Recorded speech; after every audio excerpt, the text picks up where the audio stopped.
This section is really similar to what you were doing. We just have a little change as you get partway through the problem. And so when you're solving with absolute value things, what we're doing is we're saying when you have problems like this, so if we didn't have the absolute value, do you agree this looks pretty familiar? Add 2 to both sides, you're done. So now we just need to figure out how does it change when you have an absolute value kind of in the problem. So I'm going to go through and give you kind of the step. Okay, so starting with whatever. If we have this here, trying to draw a point first, what could be inside that absolute value thing to give me an answer of 7? -7. It could be a -7 or a 7. Do you agree that absolute value of -7 is 7 and absolute value of 7 is 7? That absolute value just says take whatever is inside and make it positive. But we could have a negative inside there or we could have a positive. Still good? And so then I have this whole given blah, blah, blah. So given, if you have some variable inside absolute value equals a number, and if this number doesn't equal 0, so if this is like a 7, there will be how many answers? 2. Because we had, like right here, there were 2 possibilities for what could be in there. So if this was a 7, there'd be 2 things x could be. X could be a -7 or x could be a 7. Okay, so if you have absolute value something with an x equals a number, and the number's not 0, there will be 2 solutions. So in other words, as you do these problems with absolute value, you're going to have x equals this or x equals this. Most of the time you'll have 2 answers. Okay, so the steps. First, isolate and I'm just going to put in little absolute value signs. So we want to get the absolute value part by itself. And then I want to say rewrite as 2 possible cases.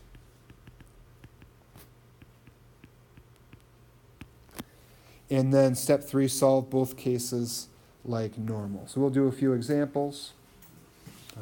So first step is to isolate the absolute value. So we get the absolute value of x by itself by doing what to both sides?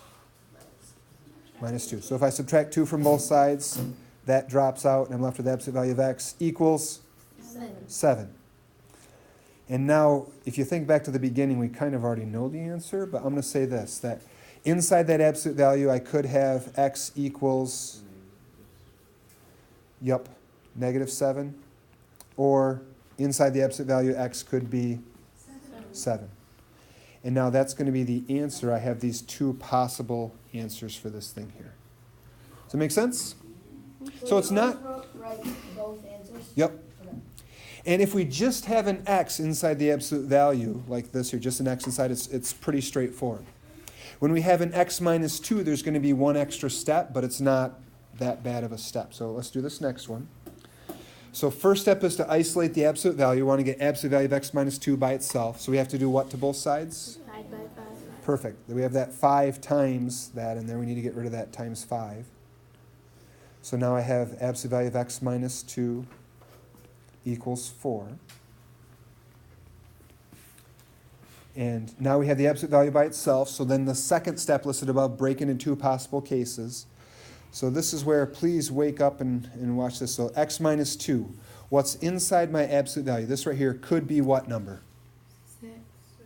Oh, no, not the x. No. This whole thing inside could be a... All right, let me try this. Get too many deer in the headlights looks. If I have absolute value of something equals 4, right here, this could be a... -4 or 4? -4 or 4, right? So a -4 in here, absolute value -4 is this, absolute value positive 4 is this. So x minus 2 could be, or x minus 2 could be positive 4. Are you guys tracking with me on that? That's all I have to do. Because that's kind of the weird part. You have to say, well, what in here could give me 4? And that could be a -4, positive 4. So it could be a -4, it could be a positive 4. All right, then last step to solve it, we get rid of minus 2 by adding 2. So add 2 to both sides there. And we have x equals -2. Or, and you can do the same thing on that other equation, plus 2 plus 2. X could be 6. I heard a what? The real common thing is this. The real common thing is people will get this -2, and they'll say, okay, the other one has to be a positive 2. Yeah. And That's true in a lot of cases, but if you have a plus something or a minus something, it's not going to be that way. So that's where you got to actually do them both. And the reason is, if I take my negative 2, put it right there, negative 2 minus 2 gives me negative 4. So negative 2 minus 2 is negative 4. Absolute value of negative 4 is 4. If I put a 6 in there, 6 minus 2 is positive 4. Absolute value of positive 4 is 4.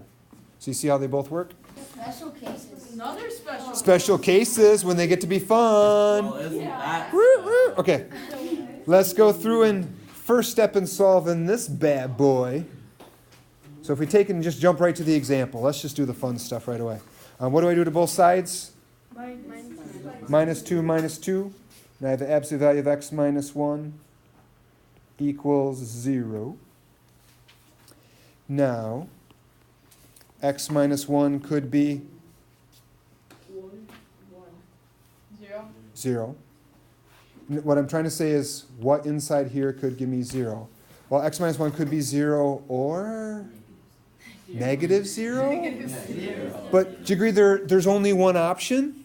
And that goes back to that thing we had on the first side. You know, if absolute value of something with an x in it doesn't equal 0, there's two answers. So for this one here, we just have one solution.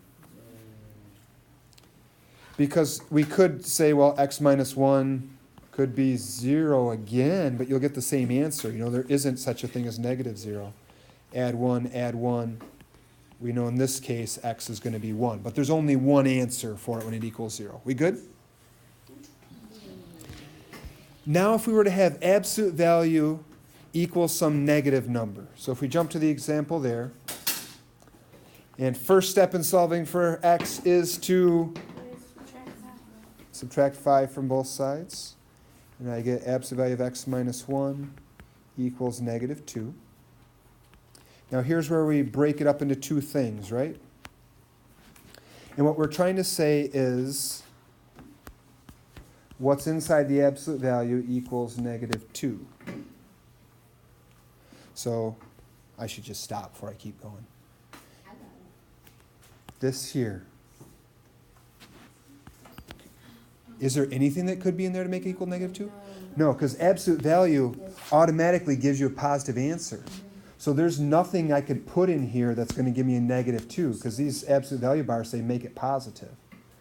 So up above, where we have absolute value of something equals a negative number, how many solutions? None, or no solutions. No solutions. Because there's no number we could put for x that once we do absolute value is going to make it positive.